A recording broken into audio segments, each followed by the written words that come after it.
Can you see them? The dragons? We all have them. It turns out that some of us are better at taming the dragons than others.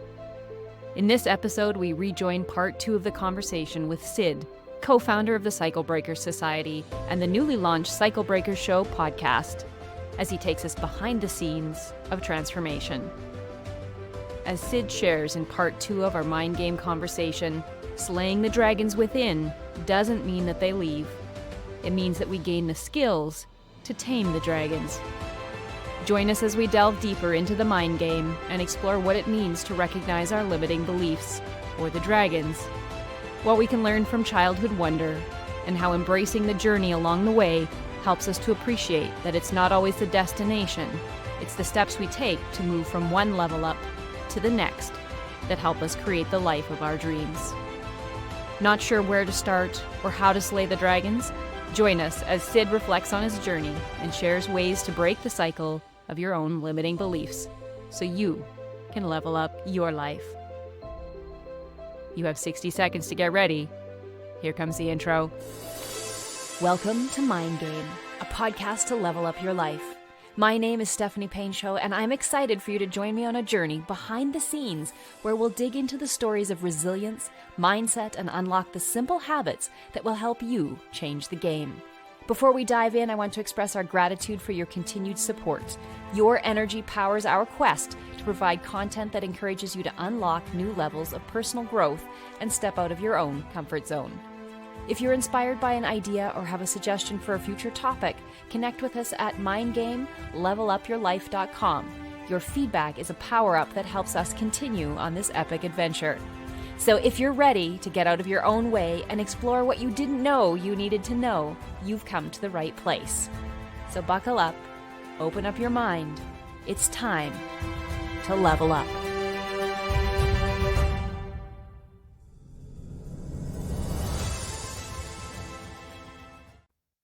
And I appreciate on social media, Sid mentioned slaying the dragon. It was a title I was like, oh, let's read this one. I think we all have dragons to slay. They follow us around. I like how you described that the dragon's sitting beside you. So the dragon could be there, but you can use techniques. And if you practice them, they work faster and they become more effective.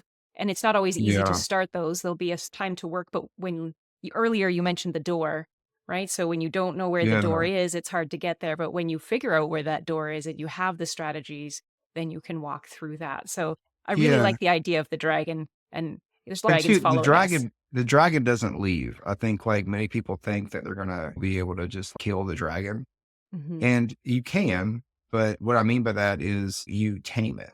You put it in a cage, and I always say I put it in a cage and I walk by it and I wave and I laugh at it. Right? But it's the dragon. I'm a big believer in energy, and I believe there's energy all around us. And ultimately, there's a lot of, whether we want to believe it or not, there's a lot of evil in the world. There just is. So it's not about getting ourselves out of evil. That's freeze mode. Putting ourselves in an environment where there's no evil. There's always going to be evil. It's about being able to walk into the world knowing that there's evil and being able to not allow that evil to affect you and what your mission is. And when we're able to do that's really the game changer, because there's not going to be a day where we can, in this world, there's not going to be a day where I go outside and there's not going to be danger for me, not going to be danger for Chad. I joke around with people like every day you hop in a car and you're driving 45 miles an hour one way and you got somebody else driving 45 hours an hour the other way. Yep. I don't know who that person is. I don't know if they're drunk. I don't know if they're on drugs. So that's actually a crazy proposition if you think about it. It is. And we do it every day. I commute every day. I do think about it sometimes, and then I have to put that dragon away because it could take over. But I think that's a really valuable reminder for all of us that there's dragons, there's evil out there, that you have the choice in how you react, and those dragons may always travel with you, but they don't have to control you. They don't have to determine your future, and that you can essentially slay them by taming them. And that sometimes they will get out of the cage. The lock gets a little bit loose and they get out of the cage, and but there are ways to put them back, and we can do it more effectively and faster. And I think that's what the Cycle Breaker program is that you and Tiffany have. And so before the end of the episode, we'll cycle back to the 7-day nervous system reset, because Tiffany had shared that with us. But what I'd like to dig into is we call them, or one of my guests called them, the soul questions of the Mind Game podcast. And the first one is, what's the best thing that never happened? And so I don't know if Tiffany mentioned this to you, but It comes from Dwayne Johnson. So I was listening to a pep Mhm. talk, and Dwayne Johnson talked about playing football, and everything in his life leading up to the draft was about football. But he didn't get Mm. drafted in the NFL. He ended up in Calgary with the Stampeders, and then they cut him. Yeah. And he only had $7 Yeah. in his pocket. That's why it's called, Yeah. his production companies are $7. But in the end, he said he made a decision to go into the family business, which was wrestling. Mhm. And Calgary phoned him back and said, "Come back." And he said, "No, I made my decision." And he said, "That was the best Mhm. thing that never happened. Football never happening put me on a direction that changed the direct trajectory of my life. It changed the number of Mhm. people I could help and give back to in the world." So I always find that question really interesting, how the nevers sometimes push us closer towards our purpose and to Oh, the gifts we were absolutely. meant to share. So do you have an Yeah. example of a best thing that never happened? Oh, man. Put me on the spot. Yeah. Be honest with you, the thing that happened with my parents where I talked a story about Betrayal. We were not looking at the area that we live in now. We were looking at a funny story. The area we were looking at was actually, we came to find out, a really dangerous area. And it was the moonshine capital of the world, is what we I didn't found know there out. was one, a Yeah, moonshine it's cabinet. in Cosby, Tennessee. Okay. And so we're looking like northeast. We would have been about an hour and a half from the Smoky Mountain line. That was what we could afford at the Right. time. Like, what we didn't know to look down here. Let's put it that way. We didn't know what to look down here. I mean, obviously we could afford it because we were living down here. We didn't know that down here was like even a thing. We didn't know where Yeah. we were moving. So we just did some basic research and then was like, oh, this place is cool. This place is cool. We didn't know anything about it. And I think I'm just really happy because we were looking at a piece of land that we thought we were going to bid on, and come to find out, like, it probably would have been a disaster. So I think that all kind of falls back into, I needed to go through that experience to be able to. I talk to a lot of people about, you're going to clear your blocks, you're going to regulate your nervous system, you're going to identify the block that you have, and then you're going to start healing those one by one Mhm. through our process. But then once you get to a part of healing the process, now it's the linchpin of the process, which is starting to take the step toward building your dream life. And I always talk to people about, there's a door, or take the veil off, right? Or there's a Mhm. door. And then you have to be able to see it. And then once you see it, you know what you're walking toward. And you talked about that earlier, which is so important. And then when you see it, you're walking toward it. But I can't do it for you. Tiffany can't do it for you. You can't do it Mhm. for somebody else. We can be the guide. We can give them the tools, and we can be right at the door, standing there with them, ready to hold their Mhm. hand, but they have to take that step. So I think, like, Yes. for me, that was definitely yeah, that would have been a little bit of a disaster, probably. Like I said, it worked out. So That I'm is not, that. it's a lesson. And a great example of how the nevers never seem great in the moment, but they, Mhm. months later or years later, sometimes they do push us in those directions to a better place, to Yeah. 97 acres of land, and looks absolutely amazing. You need Oh, to man. follow We Sid love to have you online. down here. You guys come Yes, down here and hang out. someday that's my dream, is to be able to connect with the people that I've met through the podcast and keep learning. There's so many things that you've said today that I would love to have both you and Tiffany back for future episodes. Sure. My next question is, and partially this is because I have a daughter, she's 15, and I think, what is it that I would want to help her to see in herself at 15? So if you were to look back at yourself as a teenager or a young adult, what would you say Mhm. to yourself? What are there a couple things that you would want to remind him of, other than invest in Google or some of those things? Yeah. Go to Bitcoin, buy Bitcoin. Just Yes. joking. I so I got really serious when especially like right after high school. I was so ready to grow up. Hmm. I was so ready to grow up, and I was so ready to be an adult and make money. And like, it was this perception of power that I chased. Yes. And where I grew up, it was one of those like small towns where it was like, it's all about what you have, who you know. If you're not in that little clique, like, you're rejected. So I grew up in that environment. And I know a lot of people have it. This just wasn't where I was at. And I think one thing that I lost that I'm starting and have, since we moved back here, started to regain, was a sense of adventure. Or really, to be honest with you, a start of when my son started walking, which ironically was when we lived here. I was talking to somebody about this yesterday. It was like, I look at my son, and he's only been running now for a few months, but I'm sure you remember this, probably might remember this with your daughter. Yes. He runs now, and so we have this, we call it the backfield, and it's maybe 2 acres, 3 acres, and we let it grow up to be hayed by our neighbors, every year. Hmm. And right now we're getting a garden season, so it's getting pretty high. It's probably like thigh high. And, it's hilarious to me because it's also tick season. Yes, we Uh, understand that here. that We yeah, we it's definitely also tick understand that. season. But we try to get them outside as much as we can. A couple of times a day, we'll take them outside. Today we went to the garden and then we let them run around, Yeah. as much as tire them out, right? We got to tire them Yes. out for Yeah. a bit. Yes. But when I watch him run now, he puts his arms out and he just runs. He just runs as fast as he Hmm. can until he falls. And then when he falls, he laughs and he gets back up and he does it all over again. And I think the world really screwed me up a lot because I allowed the world and the perception of what I believed people wanted me to be to get in the way of who I actually was. And I lost my identity. And I think like one of the biggest things that I've learned through my son is a sense of adventure. I lost that adventure in me very young. And I would say around my teenage years, because I got so serious about making friends. I got so serious about being popular. I got so serious about, Mm. I'm sitting here 15 or 16 years later, that don't matter. Yes. Like I got so serious about going to the mall and getting the whatever types of shoes or things that would make me look cool in the moment. And I actually heard a quote on a podcast the other day, which said, you can go and buy anything you want at the mall. And I can promise you that in 10 years, it will not matter. You will not care. Very And I true. found that to be so big because I'd never heard it said that way before. But I remember when I was little, like when we had Christmas, like all I cared about was the types of clothes that I got.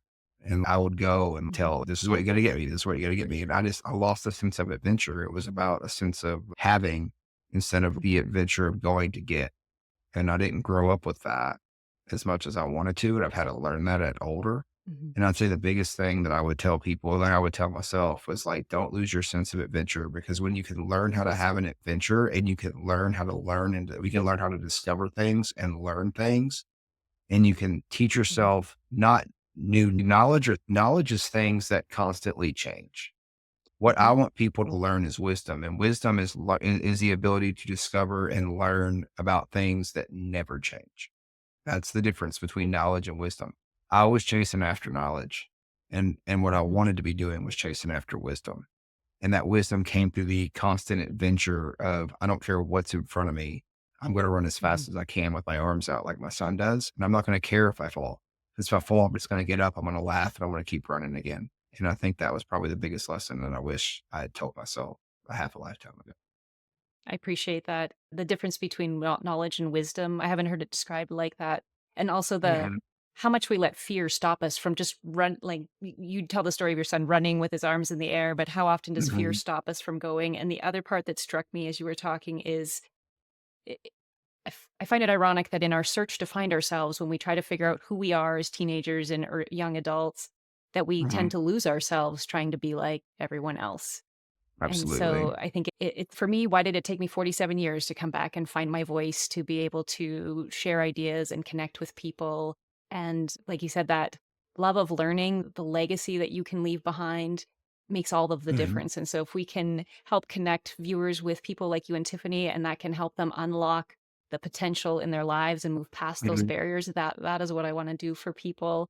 And so I always appreciate there's always a lesson inside of every podcast and just those reminders to self to think that get back up when you fall. Falling is how we learn. Yeah. And the people who succeed are those that have fallen more times than anyone else. The difference is we just get back up. It's not always easy. Sometimes we're a little muddy from getting dumped in the puddle, but every time you That's get the back fun up, part. That's the fun part. yeah, see, and that's the way to Yeah. look at it, to flip the Yeah. perspective. That is the fun part. What if you fail? Yeah. What if you learn something while you do that? What if it actually all Yeah. works out? You'll never know. The other question that I don't always send in advance is, so you looked back on your past self. So wherever you are, like right now, the age that you are now, imagine Mhm. yourself in 20 years or 30 years. What would Mhm. future Sid come back and say to you right now about where you are? Man. I know this is gonna probably sound something you say, but to be honest with you is to be probably be grateful for where I'm at. I think I still, even though I've slowed down a lot, I still go really fast. And I know I don't probably embrace the day to day. I know something that I'm always working on Hmm. that I'm not perfect at is just simply being present, like being present with my son. Me and Tiff, part of our dream life was we go hiking twice a week. So we go into the park twice a week. So we have the Smoky Mountains National Park. We have some state forest around here. The Indian reservation's about 2 hours away. So we do our best to be out in, to say be out in nature 2 times, walk at a park or just around Right. with no service. But I guess that's the best way to put it, off the grid. There's been times, especially when I was tied into stress addiction, I would go there, but I wouldn't be there. And I think when I get older in 25 or 30 years, gosh, I'm going to be 61 and Chad's going to be 27 and probably have, Hmm. might have kids of his own. Hmm. I think as a lot of people do when they get that age is like they sit back and they say, I wish I would have, I don't want to have that. I want to be grateful for what I did and what I experienced. And I think I constantly remind Hmm. myself to this day, and I'm not perfect at it, but it's being in the present moment, but embrace, and everybody says that, right? So I totally get it. When people would tell me to be present, I'd look at them and say, you're crazy. How am I present? I just said a word and now it's 1 second later. How can I be present? Doesn't make any sense. But for me, I think it's more of embracing. 2.5 years ago, I would have dreamed to be sitting in this chair right now Hmm. on this land in the peace and quiet, talking to somebody about personal growth and how to feel better. But I was in a basement at the time. 5, 6 years ago, Tiffany and I were up in Calgary living out of a basement. Yeah. We have pictures, we can prove it.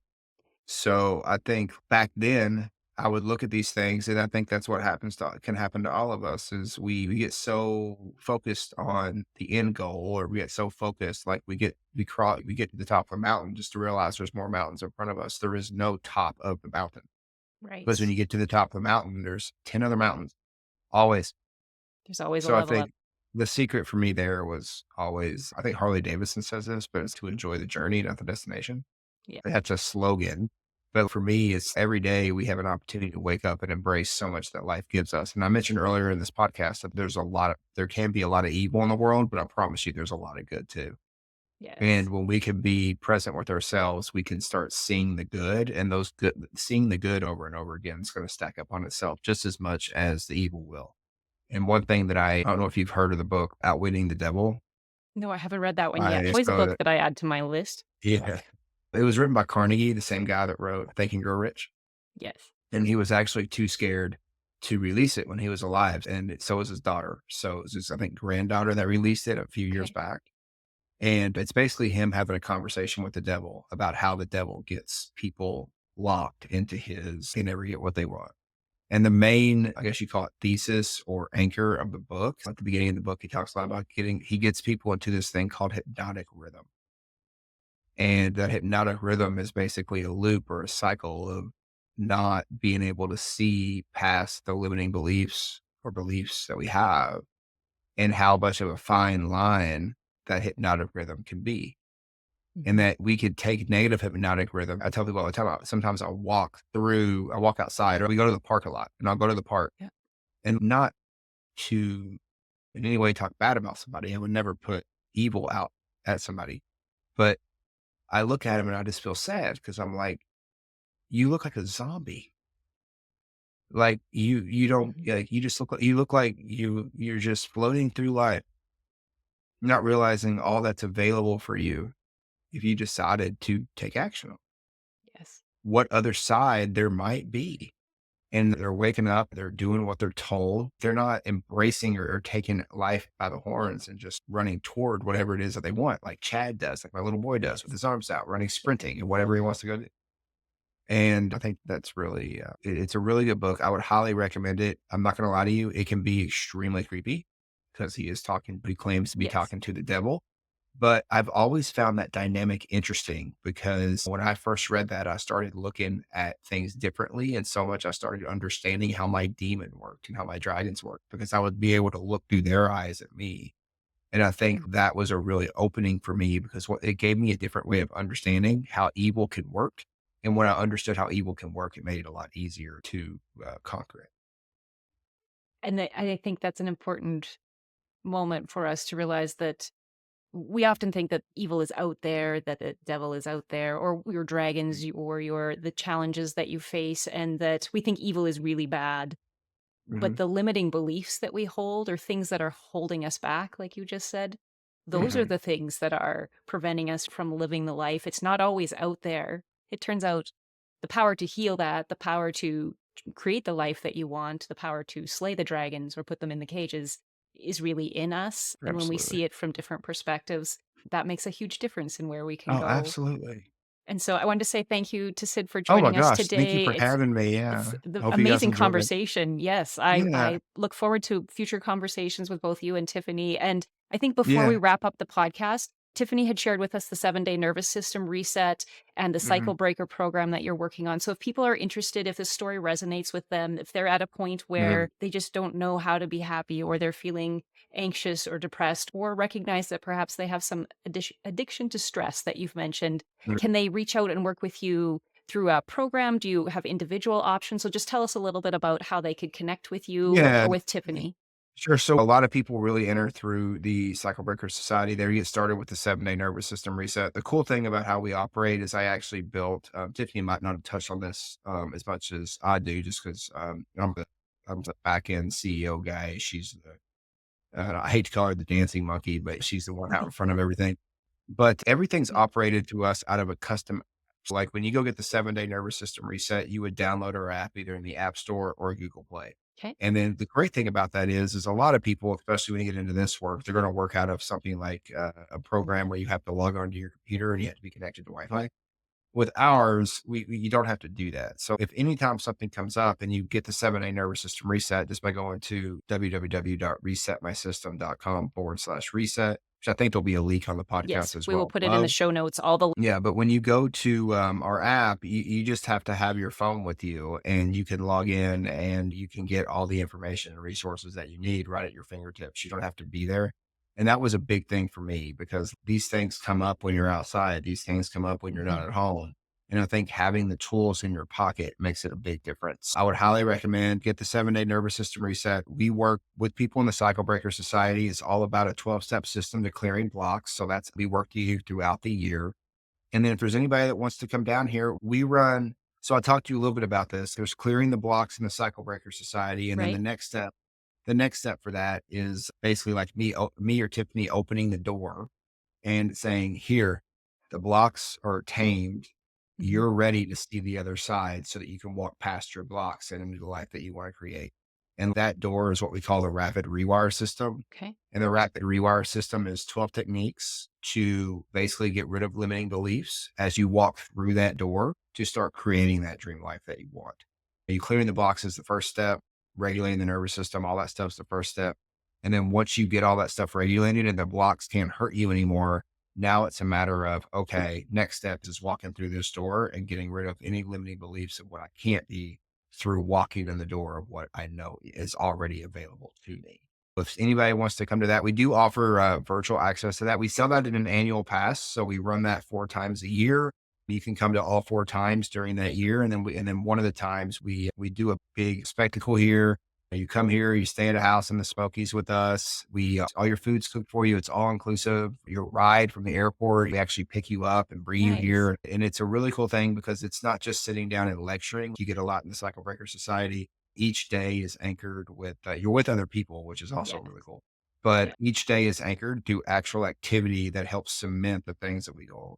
So whether that's an activity that we do in Pigeon Forge or Gatlinburg, or it's an activity that we do in the woods, like all of that stuff is anchored. And I think that's what makes it really cool because Mhm. I can give people information, all the information I want in the world. Truth is anybody can go to Google and find anything they want. They're getting it from us Mhm. because of the speed of the delivery. The reason that I think these events are so impactful is because you get the experience and the emotion that's tied to the experience that you can anchor in your life that can really help you accelerate to creating what it is that you want a lot faster. It's not just, I'm going to listen to a bunch of information. I'm going to actually go experience something that I've never experienced before. And that's going to help me get what I want a lot faster. I think that's why it's so powerful. Thank you for sharing all of that. I think that is Yeah. it's important for people to know what's available, that you have both. And we heard Tiffany's story on the podcast. It's airing right now. And Awesome. we yours thank you for sharing your story, because I think when we can find connections in others who have had similar experiences or dealt with similar things, and you found a way. I always go back to the quote, and I'm not sure who said it, but the fastest thing to a time machine to accelerate your success is to find a mentor who's done it before and can help Absolutely. guide you along the way and ask you the questions that you need when you need them in that moment and help you connect with Absolutely. amazing people. So I very much 100%. appreciate you and Tiffany taking time to chat with me. And again, just Yeah, like I said it's for fun. Tiffany, this is an episode I need to go back to. I have probably 10 pages of notes that I've written down thinking things I want to Awesome. ask him more about at another day. So thank you so much for Oh joining my us. And gosh, thank you so much. This was a blast. for anyone listening out there, if you're interested in anything that Sid mentioned or that Tiffany mentioned, check the show notes below. We will link all of that up and help connect you with these two absolutely amazing individuals. I love the talk about the giving that energy back into the world. What we put Yeah, out, we get back, and that you do absolutely. that with nature and that you have ways Mhm. to rewire, and it doesn't have to be a long process. And the other thing that struck me is you have to go back and do the work to get rid of those limiting beliefs, Mhm. regulate your nervous system, deal with those pieces, because until you go through them, you can't truly open that door and move forward. The dragons will So, follow you. So they deal always with them do. Yeah, first, and then absolutely. that will open the door. So thank you so much for joining me today. And thanks for listening, everyone. It was awesome. Thank you to Sid for sharing his journey, from stress addicted and struggling with mental health to doing the work and learning the strategies to reset his nervous system and release the limiting beliefs that keep us from walking through the door to a life that's better than we ever imagined. Is it easy to slay the dragons? Those limiting beliefs that keep you locked in your current cycle? As Sid explained, it's not so much that we slay the dragons once and for all. Rather, we tame them, and sometimes those limiting beliefs that you thought were all neatly dealt with show up when you least expect them. The aha is not in thinking you've conquered the dragons, but in knowing that when they show up, often when you are about to level up, knowing that because you learned and committed to using the strategies and tools, that you will rise through and beyond the current challenge. And sometimes our nevers push us closer to the life that was meant for us. It's on that journey that Sid reminded us to reclaim our sense of adventure. Just like he described his son running arms out, running until he falls, and then laughing and getting back up and running again. There will be moments when we fall. It's getting back up again that matters. Enjoy the journey and appreciate the experiences life brings. And when you feel lost in the challenge, remember there are people who have walked the path before you and people who are there to help you to take the next step forward. Be sure to check out the show notes for links to the 7-Day Nervous System Reset and to learn more about the Cycle Breakers Society. Sid and his wife Tiffany have also started an awesome new podcast sharing strategies to help you break the cycle and move forward. Remember the game changer advice that Sid shared with us. When you can walk into the world fully aware of the challenges that exist, yet stay focused on your mission because you know you've done the work to break the cycle of limiting beliefs, the dragons may come, but they will not stop you. That is the moment you walk through the door and create the life of your dreams. Thanks for listening. Here's your episode 24, Mind Game Challenge. Share this episode and reflect on the dragons you've tamed and the strategies that have worked for you. Hashtag it, level up your life. Thank you for choosing to listen to Mind Game, a podcast to level up your life. We hope that you've enjoyed the insights, inspiration, and habits shared in this episode. Your support is a game changer, and we are incredibly grateful to be on this journey with such an amazing community of listeners. If you have any wonders, questions, or suggestions about this or future episodes, we'd love to hear from you. Connect with us on social media and share your feedback. Remember, you can catch all of our episodes on Apple Podcasts, Spotify, and YouTube. Make sure to subscribe, rate, and leave a review. It helps us bring valuable content to you, our listeners. Don't want to miss the next episode? Join our Facebook group and email list and get ahead of the game. Until next time, remember to mind the game so that you can get out of your own way and level up your life.